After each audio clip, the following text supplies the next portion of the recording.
오늘 본문 예레미야 5장은 이전에 선포된 이스라엘과 유다의 멸망에 대한 예언의 연장으로 이해할 만합니다. 오늘 본문에서 하나님은 의인 한 사람이라도 찾으면 용서하시겠다고 말씀하십니다. 소돔과 고모라는 의인 10명이 없어서 심판받아 망한 도시들입니다. 사람들에게 범죄의 도시, 타락의 도시로 상징되어진 소돔과 고모라보다 예루살렘이 더욱 썩었고 범죄와 타락이 만연해 있다는 점을 이런 하나님의 말씀으로 알 수 있습니다. 하나님의 이런 말씀을 들은 예레미야는 하나님이 진리를 찾으시며 또한 예루살렘의 주민들이 깨닫도록 사랑의 매를 대셨지만 그들이 깨닫지 못했다는 점을 고백합니다. 대부분의 사람은 어려운 일을 겪고 힘든 일을 당하면 자신의 삶을 돌아보기 마련입니다. 하지만 예루살렘 주민은 얼굴을 바위보다 굳게 하였습니다. 하나님이 그들을 징계하시고 뉘우치게 하셨지만 하나님께 회개하고 돌아가기는커녕 더욱 하나님으로부터 멀어졌던 것입니다. 그래서 예레미야는 4절부터 탄식하기 시작합니다. 예루살렘에 사는 무리들이 비천하고 어리석을 뿐만 아니라 여호와의 길, 자기 하나님의 법을 알지 못한다는 것입니다. 하지만 예레미야는 이런 절망적인 상황에서 그냥 두 손 놓고 주저앉아 있지만 않았습니다. 5절을 보면 지도자들에게 가서 그들에게 말하겠다고 합니다. 왜냐하면 그들은 여호와의 길, 자기 하나님의 법을 안다고 했기 때문입니다. 그런데 그들에게 가서 보았더니 평상시 그렇게 여호와의 길, 하나님의 법을 강조하던 그들이 일제히 멍에를 꺾고 결박을 끊었다는 것입니다. 이것은 하나님이 알려주신 올바른 생활을 따르지 않았다는 뜻입니다. 이런 상황에서 남은 것은 하나님의 심판, 재난밖에 없다는 점을 깨닫게 됩니다.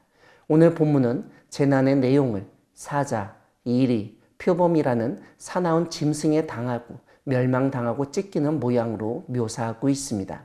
이렇게 비참한 최후를 당하는 것은 예루살렘 사람들이 허물이 많고 반역이 심하였기 때문이라고 알려줍니다. 이런 상황에서 하나님은 내가 어찌 너를 용서하겠느냐라고 물으십니다. 하나님이 용서하실 수 없다는 의미입니다. 오늘 본문 뒷부분은 하나님을 반역하는 모습을 지적하고 있습니다. 일단 12절에서 그들이 하나님을 인정하지 않았다고 함으로써 그들이 하나님을 부인하는 사람들임을 확인할 수 있습니다. 또한 그들은 재앙이 우리에게 임하지 않을 것이고 그래서 칼과 기근을 겪지 않을 것이라고 장담했습니다. 이와 함께 예언자들이 바람이라고 하면서 말씀이 그들 속에 있지 아니하므로 그들이 그들의 말대로 당할 것이라고 하였습니다. 예언자를 바람이라고 부른 이유는 그들이 예언한 것이 이루어지지 않을 것이라고 생각했기 때문입니다. 이런 완고하고 어리석은 백성에게 하나님은 예레미야의 입에 있는 하나님의 말씀이 불이 되게 하시고 하나님을 인정하지 않는 유다 백성을 나무가 되게 해서 태워버리고 살라버리겠다고 선포하십니다. 오늘 본문 30절은 이스라엘에서 일어났던 무섭고 놀라운 일을 알려줍니다. 사회 지도층 인사들 뿐만 아니라 그 나라의 뿌리인 국민까지도 제 기능을 하지 않는 것입니다. 선지자들, 즉 예언자들은 거짓을 예언합니다. 제사장들은 자기 권력으로 다스립니다. 그런데도 백성은 그것을 좋게 여겼다는 것입니다. 사회의 망조가 들면 불의도 정의가 되고 사람들도 옳고 그름을 제대로 판단하지 못하는 무분별한 상태가 됩니다. 사랑하는 광야교회 성도 여러분, 하나님은 의인이 한 사람만 있어도 용서하시는 분이시지만 한 사람도 없다면 심판하시는 분이십니다. 사회가 부패했더라도 종교인들이 자기 역할을 잘 감당하고 제자리를 지키려 애쓰면 그래도 희망이 있습니다. 그런데 종교인들마저 부패하고 비리를 저지르고 자신의 책무를 다하지 못하면 그 사회는 희망도 없고 망할 수밖에 없는 것입니다. 일반 사람들은 종교 지도자들을 따라 하기 쉽습니다. 그래서 종교 지도자가 중요한 것입니다.